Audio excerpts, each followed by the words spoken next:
मेरी बहू। एक बहुत ही प्राचीन गांव था जहां लोग पुराने रीति रिवाजों के तहत अपना जीवन व्यतीत किया करते थे। गांव में किशोर अपने माता पिता और पत्नी के साथ रहता था। किशोर की पत्नी शीतल शहर की पढ़ी लिखी लड़की थी, इसलिए उसे गांव के रीति रिवाजों में ज्यादा दिलचस्पी नहीं थी। फिर भी उसे परंपराओं के अनुसार गांव के लोगों के सामने सर ढककर रखना पड़ता था। कुछ दिनों तक तो शीतल ने बड़े बुजुर्गों की मर्यादा रखते हुए ये बर्दाश्त किया, लेकिन जब उसे लगातार पर्दे में रहने से घुटन होने लगी तो उसने अपने पति किशोर से शहर जाने की बात कही। किशोर गांव में ही पला बड़ा था, इसलिए उसे शहर जाने में कोई रुचि नहीं थी। उसने अपनी पत्नी को समझाते हुए कहा, यहाँ हमारा पूरा परिवार है और हम इसे छोड़कर नहीं जा सकते। तुम्हें यहाँ रहने में क्या परेशानी है? शीतल ने किशोर से खुलकर अपने दिल की बात कह दी। बस फिर क्या था, वह अपनी पत्नी से नाराज हो गया और जोर जोर से चिल्लाने लगा। किशोर की आवाज सुनकर उसके माता पिता भी कमरे के अंदर आ गए हैं और जैसे ही उन्हें सारा मामला पता चला तो उन्होंने भी अपनी बहू को बुरा भला कहना शुरू कर दिया। सारे परिवार की बातें सुनकर शीतल की आंखों में आंसू आ गए। शीतल को समझ में ही नहीं आ रहा था कि वह अपने पति को कैसे समझाए। इस घटना के कुछ महीने गुजरने के बाद एक दिन शीतल सुबह होते ही बिना किसी से कुछ कहे घर से निकल जाती है। काफी दूर पैदल चलने से उसे थकान महसूस होने लगती है, इसलिए वह एक सुनसान जगह पर जाकर बैठ जाती है। घर पर जैसे ही किशोर को पता चलता है कि उसकी पत्नी कहीं चली गई है तो वह सारे गांव में शीतल को ढूंढने निकल गया। किशोर गांव के चारों तरफ जोर जोर से आवाज लगाते हुए अपनी पत्नी को खोज रहा था। जब वह कहीं दिखाई नहीं दी तो सभी की चिंताएं बढ़ने लगती है।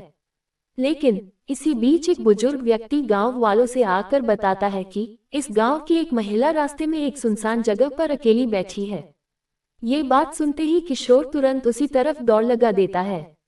किशोर को भागता देख गांव के लोग भी उसके पीछे भागने लगते हैं। जैसे ही किशोर शीतल के नजदीक पहुंचा, उसे देखते ही उसके होश उड़ गए, क्योंकि शीतल अपने बिखरे बालों के साथ मिट्टी से खेल रही थी। शीतल को ऐसी स्थिति में देख गांव वालों को लगा जरूर यह कोई भूत बला है जो शीतल के पीछे पड़ गई है। सभी ने शीतल को काबू में करने की बहुत कोशिश की, लेकिन शीतल सभी को धक्का मारते हुए जोर जोर से रोने लगी। उसके रोने की आवाज किसी पुरुष की तरह लग रही थी।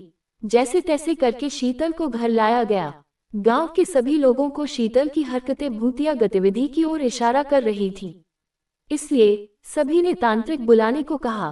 किशोर ने अपने कुछ रिश्तेदारों की सलाह से एक जाने माने तांत्रिक को बुलाया।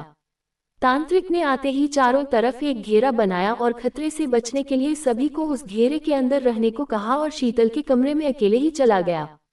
अंदर पहुंचते ही उसने शीतल को चेतावनी देते हुए कहा, साफ साफ बता दो यह नाटक क्यों कर रही हो, नहीं तो तुम्हें बहुत तकलीफ होगी।